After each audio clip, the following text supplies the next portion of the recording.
Cardio is not the secret to fat loss. You'd have to run for about 7 hours to burn off an extra pound of fat. Cardio doesn't burn as many calories as we think it does. If you hate cardio but are trying to lose body fat, this video is for you. Dr. Lee's fair. I'm a big fan of cardio. It's great for your lungs, our heart, mental health. We should all be doing it. But when it comes to changing your body composition, it's wildly overrated. You know that number on your watch that says you burned 500 calories? Many of those calories would have been burned even if you'd been sitting on the couch. For example, to burn an additional 500 calories that wouldn't have been burned just by simply being alive, a 150-pound woman would have to run for about an hour, or briskly walk for about 2 hours. When was the last time you ran for an hour? That sucks. Nobody really wants to do that. And walking, getting your steps in is great, but walking for 2 hours to burn off an extra 500 calories. Oh. Let's also remember that a pound of body fat is approximately 3,500 calories. So if you're trying to burn a pound of fat just by relying on cardio, that's about equal to running for 7 hours or walking for 14 hours just to burn off that extra pound of fat. Also, do you know how fast you can eat 500 calories? Like almost immediately. Minutes. That's like a muffin, a latte, some nuts, a couple of those granola bars that don't actually fill you up. It's so easy. So cardio is wonderful. It has so many health benefits. I recommend we do it. But if you're relying on cardio to lose body fat, you're missing out. Another thing to keep in mind is that cardio is a stressor. All exercise is technically a stressor, but it's good in short bursts. We've all heard of cortisol, good for fight or flight, not so good chronically, right? So when we're doing tons and tons of cardio, our body can actually have chronically elevated cortisol. Remember, cortisol is a glucocorticoid, so part of its job is to actually increase the glucose available in the blood or raise blood sugar. This is great if we're running from a bear, not good if we're chronically having higher blood sugar over time. This can lead to insulin dysregulation, insulin resistance, and over time favor actual fat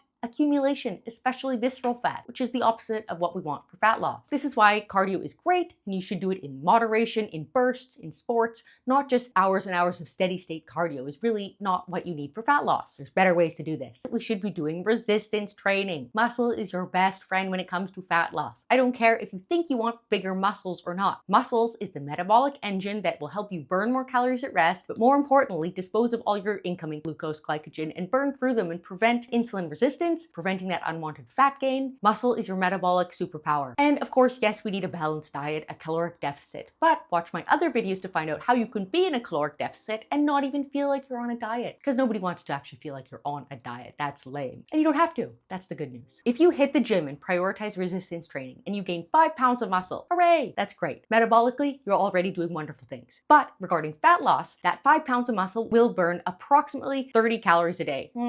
Sounds like not very much. And it's not. But remember, we're estimating that a pound of fat is about 3,500 calories. So over the course of a year, having that extra 5 pounds of muscle burning 30 extra calories a day equates to over 10,500 calories, which is about 3 to 4 pounds of fat loss. This is 5 pounds of fat. It's way bigger than 5 pounds of muscle.